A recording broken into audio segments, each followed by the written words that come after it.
Good evening, Ms. Singh. Good evening, CJ. We must apologize for having kept you for so long, but these things happen. It's all part of the course, I suppose, Yes, CJ. yes, so I know it's not a pleasant experience. You hail from Devon. That is correct, CJ. And you obtained your legal qualifications there. I did, CJ, yes. A BSOCSI from the University of Natal. That is correct, as it then was known, yes. Yes. And then you did your LLB at the University of Devon, Westville. Also, as it then was known, CJ. Yeah. You spent some time, well, a brief spell at the Lawyers for Human Rights directly thereafter. No, CJ, I actually didn't. In my CV, I mentioned that I did some work for Lawyers for Human Rights, briefed by them, but not. Oh, all right. Okay. It's yes. a bit misleading. But then you, in 1996, you joined the KwaZulu-Natal Society of Advocates. That is so after completing my pupillage, yes, CJ. All right. I assume that you do, well, never mind what I assumed, it's irrelevant. So you joined the bar in 1996 and you've practiced as an advocate to date? That is correct, CJ. That's 28 years? Going on to 28 years, almost 28 years, yes. What kind of practice have you conducted in this almost 30 years? CJ, coming straight from university, when I commenced practice, I was willing to take on matters to give me courtroom experience. So I started doing criminal matters, legal aid matters. I did high court pro deo cases. I was then fortunate to have been able to join Advocates Group 7. And there were many senior, junior advocates who passed on work to me, bearing in mind that I didn't know any attorneys to brief me when I started practice. So these pass-on briefs helped me forge relationships with attorneys, do the work to the best of my ability, and thereafter I was in turn able to obtain or be briefed by these attorneys. My practice started with a lot of matrimonial and family law work. It then moved on to doing matters in the areas of law of succession, trusts. As I became more senior, I developed a trial practice with matrimonial work, with personal injury matters. Yes, so that's been more or less my practice, CJ. A very broad-based practice, if I may describe it as that. You also mentioned insolvency and property law matters in your... Some insolvency and some property law matters, yes. All right. You mentioned that you've also lectured to paralegals at the Community Rural Development Center.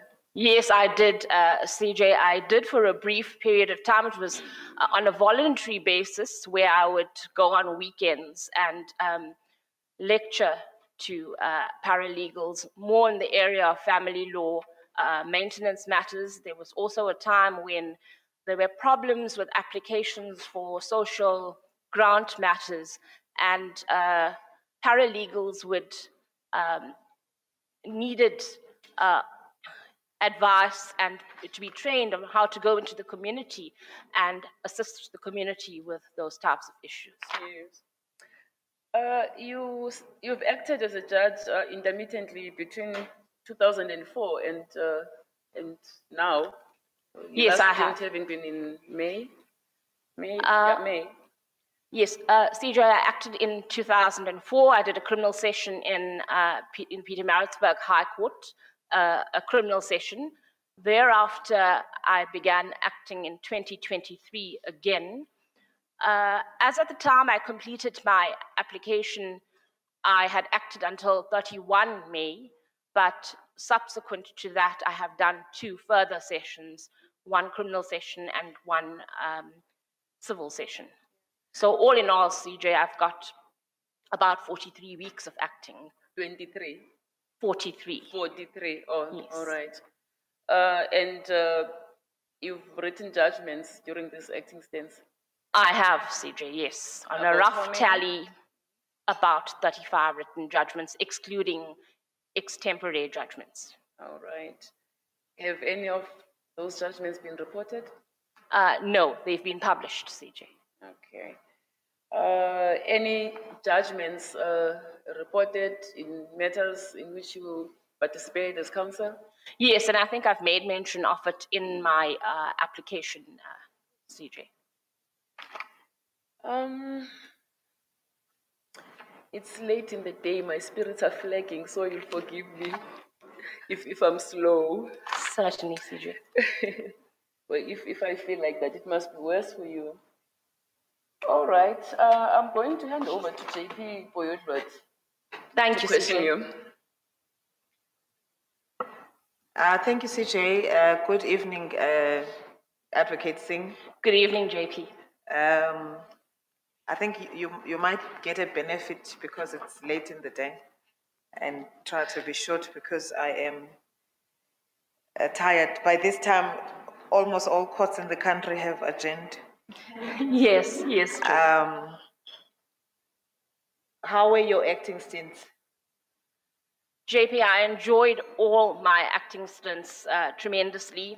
Initially, where I had doubt, I was thrown into the deep end on the January-February session last year of motion court in Durban on a busy Monday morning, and it was then that I realized that all the years of practical experience came to assist me. And I must say, where I did encounter any difficulties, I must thank the KZN division, because every single sitting judge was more than, including you, JP, were more than willing to assist me with any queries I had. So it's been smooth all in all. And compared to the one you had in 2004, how I don't want you to criticize it, obviously. I just want to see the atmosphere, because in 2004, we were still lagging behind in terms of diversity, maybe. Yes, JP, in 2004, we didn't have our morning teas and our judges' lunches, which we now have, and which we now have the opportunity to discuss matters of relevance. I know there's the introduction during our Thursday judges' lunch, where one of the senior judges will discuss areas of interest or matters of concern in the division. In fact, there were no teas and lunches in 2004. Yes. And I must commend you for hard work. Thank you, JP. I've sat with you on appeals, full bench and full court. In most instances, particularly where I sat with you, and obviously I benefited, you had prepared a draft for most of the matters that we sat in. Well, Judge President, there may be something to be said about the more the merrier, because I adopted the attitude in my acting stints, the more I did, the more beneficial in terms of experience for me.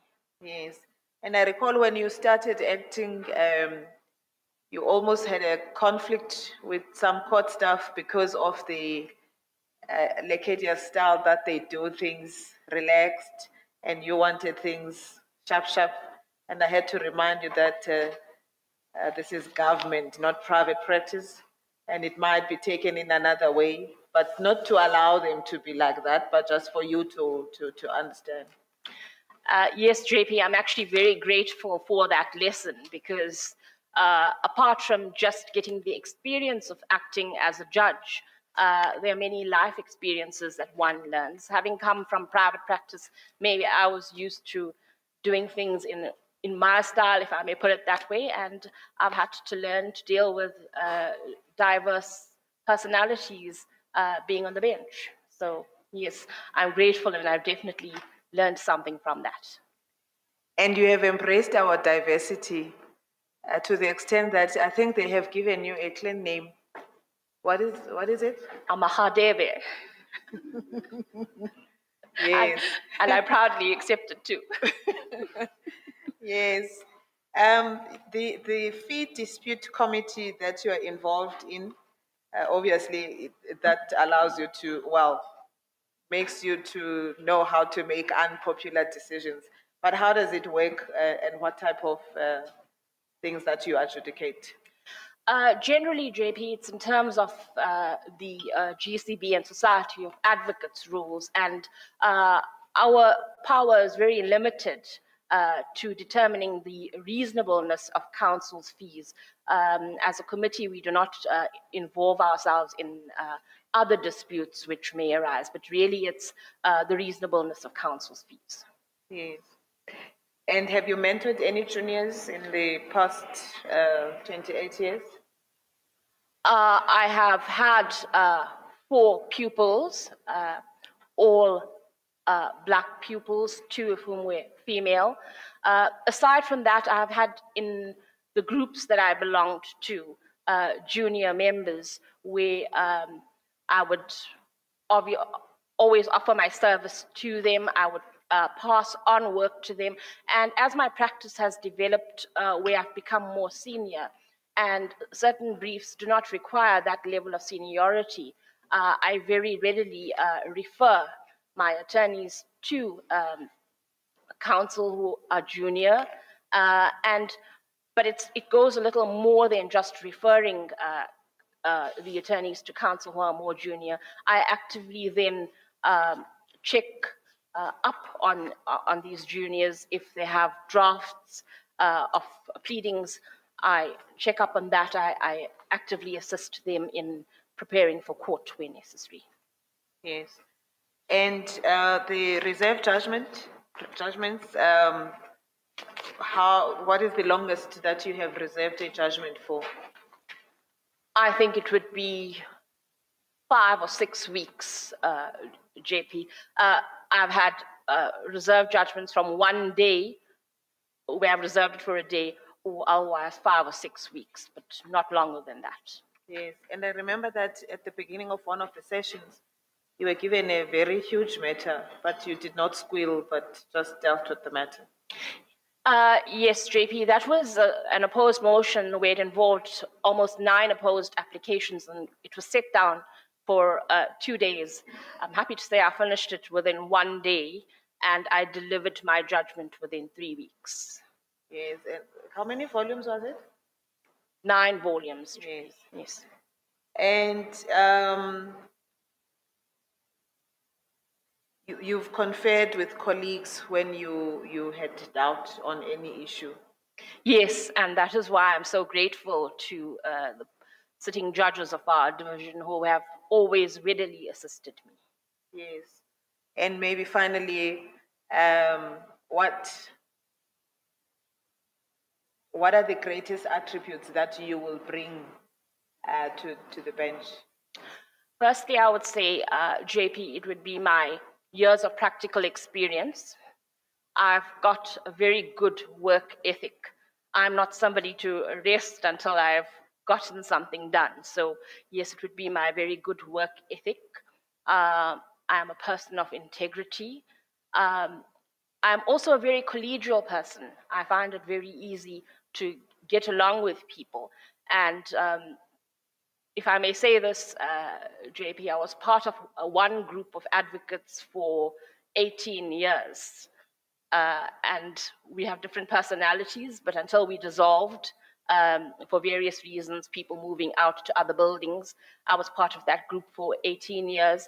Presently, I'm part of the group of Advocates Group 7 for 2 years, and before that, I was a member of Advocates Group 7 for 5 years. So I generally get on well with people, and I think that would contribute to our division working in a more united way. Thank you, CJ. That will be all from me. Thank you, JP. Thank you, JP. Premier? Thank you, CJ. I must say I'm impressed with the energy that Advocate Singh has at this time of the day.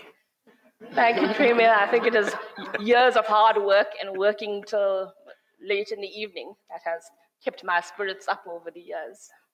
Yeah, no, it's just one question. What's your view on the delayed judgments, and what do you think could be your contribution when you are offered the position to turn around as such, where you will be actually be employed? Thank you, Premier, for the question. Delayed judgments, unless they are unduly delayed, sometimes it is understandable, the pressures of work for judges in our division. I know it's a very busy division, but it's also not excusable. There really has to be a cutoff time, because part of the reason, and I know this from years of being in practice, people come to court wanting their day in court, but also wanting finality on their matters. As to what I can do to lessen reserve judgments is, as I get more senior, I'd be willing to offer advice to more junior judges, to acting judges, almost like how the bar has been for years, an open door policy. So that would be what I would be able to offer. Thank you, Chief Justice. Thank you, Premier. Do we have questions from the virtual platform?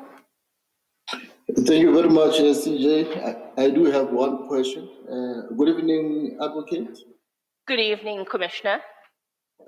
I see in your questionnaire that your practice at least is constituted about 25% of family law and divorce law.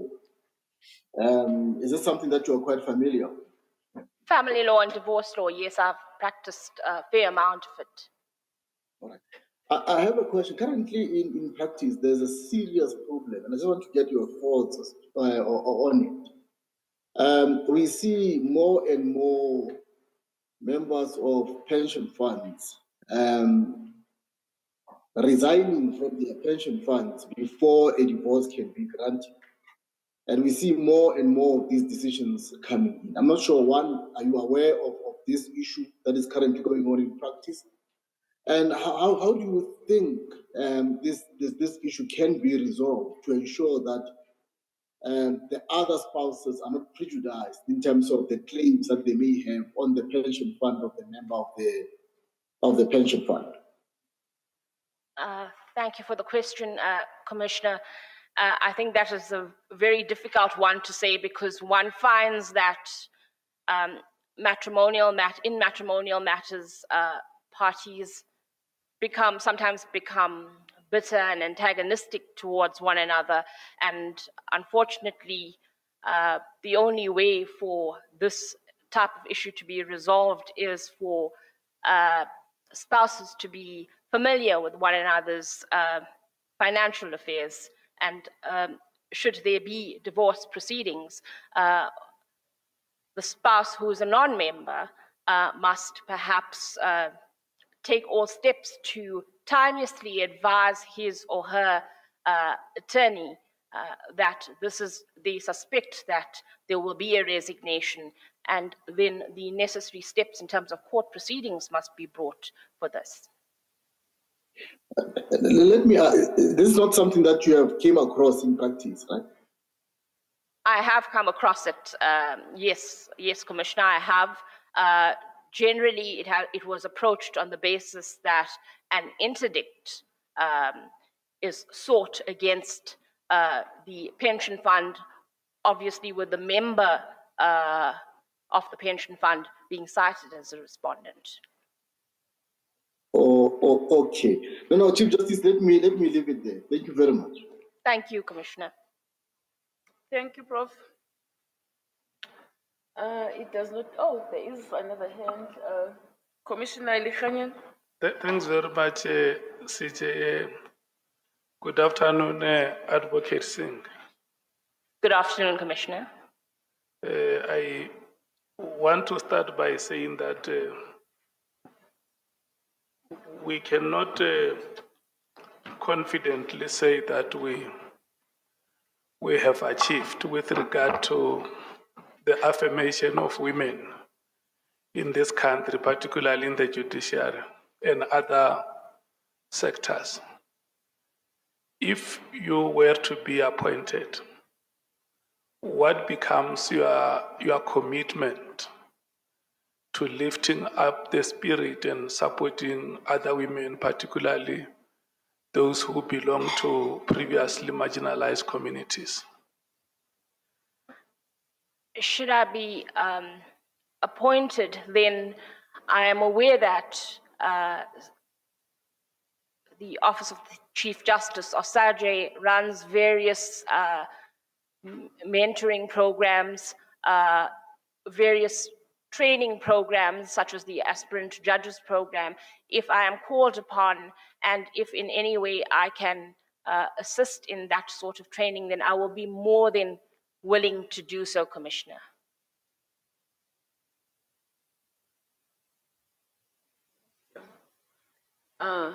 Thank you. There are no further questions for you, Ms. Singh. Thank you very much for making yourself available. Thank you, Chief Justice. Thank you, and thank you to all the commissioners. Thank you. You're excused. Thank you.